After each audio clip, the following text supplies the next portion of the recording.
The Landmark House has lived up to its name time and time again throughout Oxford, Ohio's history. Built in 1856, Landmark's been on the National Landmark Register since 1980. Not just for being one of the finest examples of Gothic Revival architecture, but for being home to Oxford's elite families and fugitive slaves traveling through the Underground Railroad during the Civil War.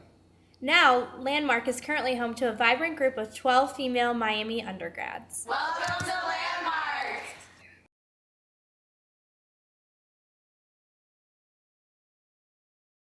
All of us that live here, right now there were 15 before, and it basically came about, this used to be a passed down in one of our sororities, and like years ago, and it was when we were freshmen, and then one of the girls, no girls wanted it before because the house was like really trashed, so they gave it to her boyfriend who is a Phi Psi, and so they had it for a year, and then they thought that they got to keep it forever, which isn't the case.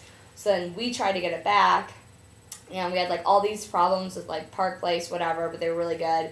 And they decided since it was going to be going to girls, they wanted girls. So they gave it back to us. They did like a lot of renovation, aka just gave us a dishwasher, and so that was great. But we've also made a lot of enemies with our fellow neighbors, the Phi Psis who live across the street, who were supposed to live here, and we kind of Like 5 persons in one room. yeah, they've like their house is so small, and they come over here and egg our house and try to steal things, and but this Probably is great. weekly. Oh yeah, weekly. Just like the other day, and we're now Last seniors. night. Yeah, last night. 2 nights ago to 2 be nights exact. ago.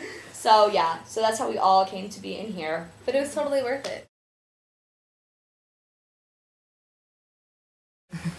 I think one of the most important things that makes Landmark unique is that we really have brought in a huge mix of girls. Like, not we don't just have like one sorority or one team or one group of friends. We really have pulled from a lot of different groups and associations with each other. So I think that makes us unique because it's diverse and it spices it up a little bit.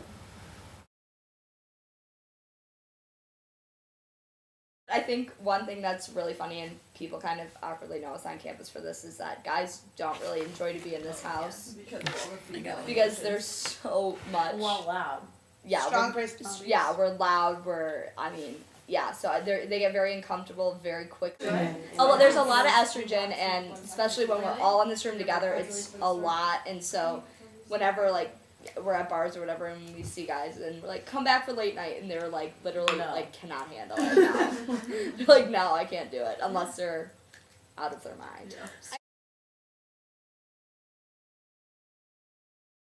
I think it's been an experience of living with 12 people, and like we said, 15 people last year. It's unlike anything that I think any of us have ever Or will ever. experience. But Yeah, it they're is really I'm strange not when gonna give even up. half of us are here. You know, that's 6 people, but to us it seems like maybe 2 or 3 people Yeah. are here, and it's just been a really special thing to be a part of, living all 12 of us here together. Definitely.